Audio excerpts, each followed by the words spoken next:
खबरों की ओर। हरियाणा में चुनाव की तारीखों में बदलाव किया गया, इसको लेकर बीजेपी जहां चुनाव आयोग का धन्यवाद कर रही है, तो वहीं कांग्रेस बीजेपी को घेरने में लगी है, जिस पर प्रतिक्रिया देते हुए बीजेपी के वरिष्ठ नेता अनिल विज ने कहा कि कांग्रेस को अगर तारीखें नहीं पसंद तो वो वोट देने ना जाएं, घर बैठे।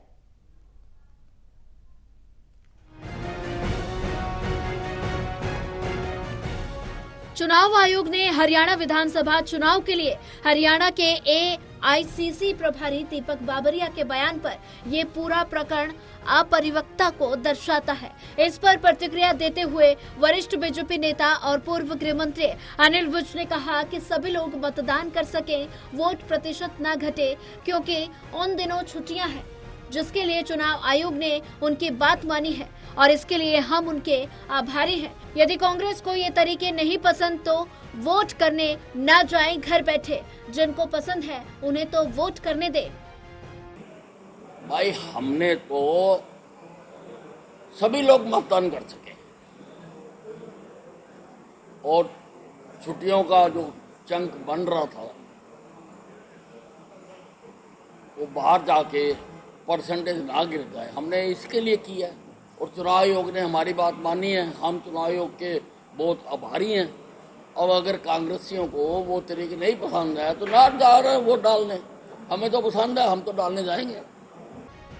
हरियाणा के पूर्व मुख्यमंत्री भूपेंद्र सिंह हुड्डा ने कहा कि भाजपा ने वेंटिलेटर पर पहुंचाई है स्वास्थ्य व्यवस्था। इस पर जवाब देते हुए विज ने कहा कि ये अच्छी बात है कि हुड्डा साहब को वेंटिलेटर याद आ गया, क्योंकि इनके राज में जो हालत थी, इन्होंने लूट मचाई हुई थी, जो गुंडागर्दी की हुई थी, क्योंकि इनके राज में एफआईआर तक दर्ज नहीं होती थी। इसके लिए महिलाओं को डीजीपी ऑफिस में बाहर आत्महत्या करनी पड़ती थी। आज हमें ये वेंटिलेटर याद दिला रहे हैं। वेंटिलेटर पर तो ये खुद पड़े हुए हैं। अब हुड्डा साहब को ये अच्छी बात है कि वेंटिलेटर याद है, क्योंकि इनके राज में जो हालत थी, जो इन्होंने लूट मचाई हुई थी, जो गुंडागर्दी की हुई थी, इनके राज में कोई अपनी एफआईआर दर्ज नहीं करा सकता था। एफआईआर दर्ज कराने के लिए महिलाओं को डीजीपी के दफ्तर के बाहर जाके आत्महत्या करनी पड़ती थी, भूपेंद्र सिंह हुड्डा के राज। आज ये हमें वेंटिलेटर की याद दिला रहे। आम आदमी पार्टी आज हरियाणा में कई जगह रैलियां और रोड शो निकाल रही है।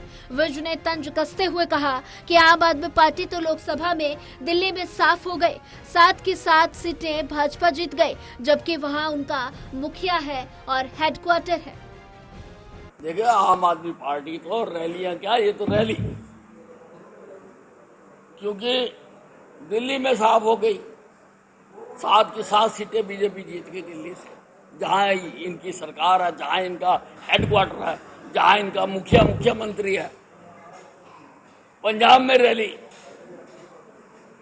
आम आदमी नाम की पार्टी अब कोई नहीं है, अब ये तो जमानत जब्त पार्टी बन गई है। हाँ, तो वो पंजाब में बैठे हुए ना भाई, पंजाब में आप पार्टी की सरकार है ना, जो बड़े बड़े नारे देती है, बड़े बड़े पोस्टर लगाती है, बड़े बड़े भाषण देती है, और उन्हीं का मुख्यमंत्री है वहां पर मान साहब। जाके पूछो ना उनसे, क्यों नहीं पूछा 200 दिन में? मान साहब क्यों नहीं गए वहां पे? क्या तकलीफ है, क्यों बैठे हुए हैं? अनिल विज ने कहा कि उनके पास 55 विनिंग कैंडिडेट की लिस्ट है और इस पर विज से ही किए गए सवाल पर विज ने कहा कि हमारे शीर्ष नेतृत्व इसमें लगे हुए हैं और जल्दी ही लिस्ट बाहर आएगी और 55 नहीं तो उससे भी ज्यादा सीटें बीजेपी की आएंगी, क्योंकि अनिल विज के मुंह से अगर अचानक कोई भी शब्द निकल जाए तो प्रकृति उसको पूरा करती है। टोटल टीवी के लिए अंबाला से कृष्ण बाली की रिपोर्ट।